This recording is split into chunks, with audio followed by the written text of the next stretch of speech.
Hello everyone, we are from John Brown University in Siloam Springs, Arkansas, and we are Disc Tech. My name is Matt Logan and I am the CEO of Disc Tech. Emily All is our team's Chief Marketing Officer, Myra Ramirez is our Chief Financial Officer, and Abby Acker is our Head Engineer.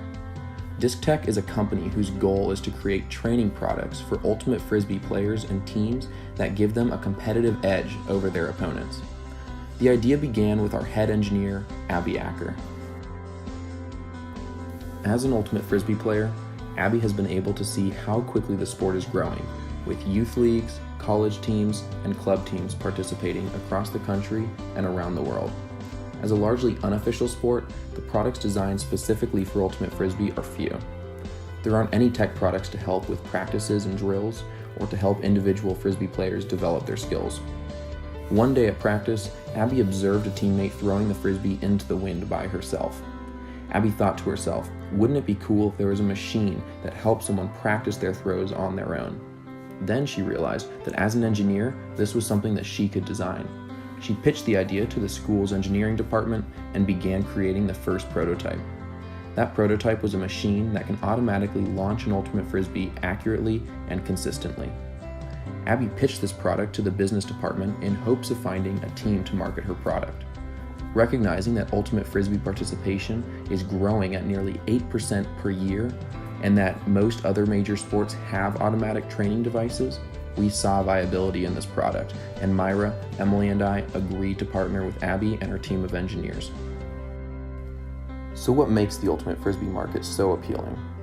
Ultimate Frisbee is played by approximately 7 million people worldwide in more than 80 countries and is still one of the fastest growing sports.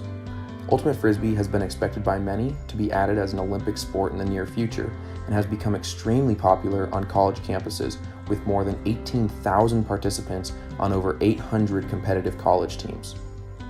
Knowing this about the market, we were able to construct our first lean canvas.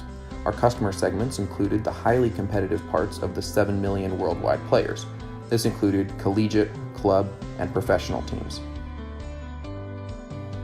After conducting our preliminary research, we arrived with three main hypotheses of the needs faced by our consumers: that players want consistency in their training, that they need a solution for low attendance at practice or lack of a partner, and that players want streamlined ways to practice specific facets of the game through repetition. We then began testing our hypotheses. We interviewed nearly 35 highly competitive players, team captains, and coaches from all across the country.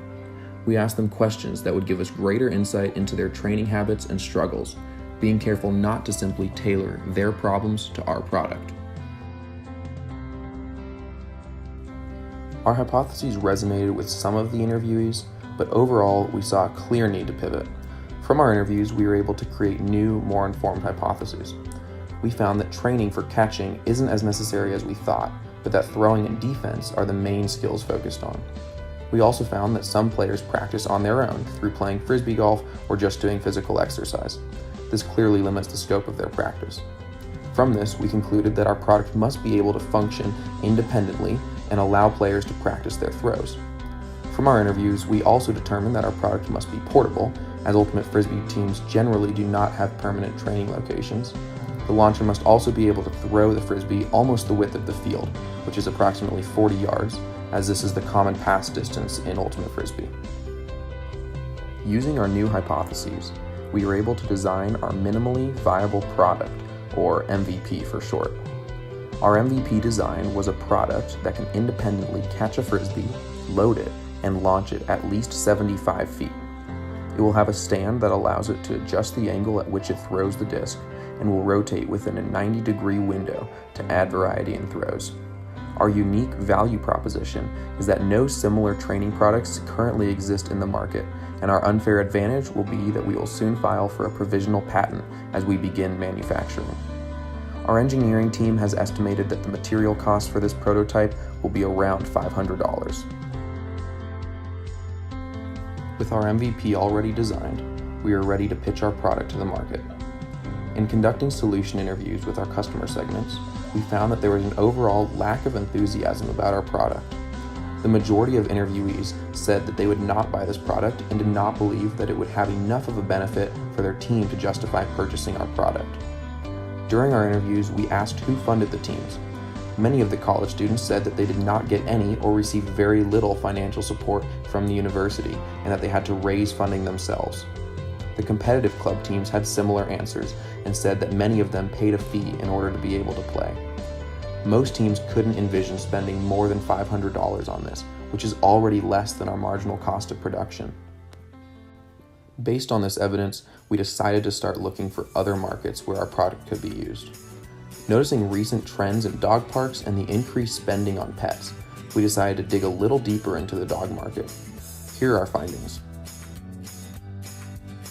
According to Mintel, in 2018, the total market for pet food, supplies, and services was estimated at $86.7 billion, 9% of which is pet services.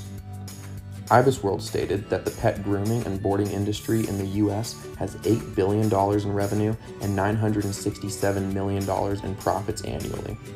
The industry averaged 6.8% growth over the past 5 years and is expected to have annual growth of 1.3% in the next 5 years.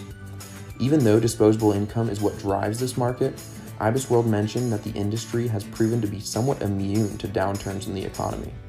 Though consumers decreased spending on the majority of their own goods and services during the recession, very few consumers cut back on pet service expenses such as boarding, training, and grooming.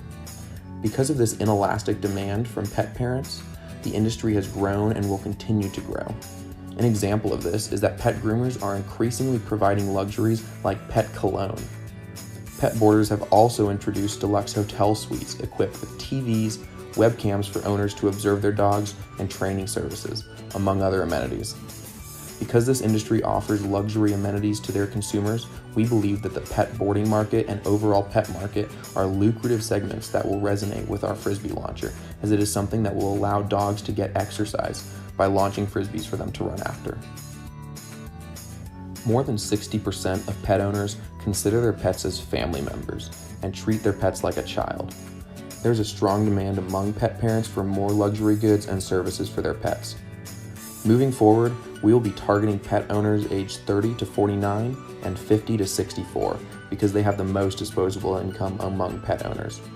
In addition to this segment, we will be interviewing people who own pet boarding businesses in order to determine if this product is something that they would place in their establishments. We're excited about the pivots we've made so far and look forward to further maximizing the potential of Abby's great idea. Thank you for your time.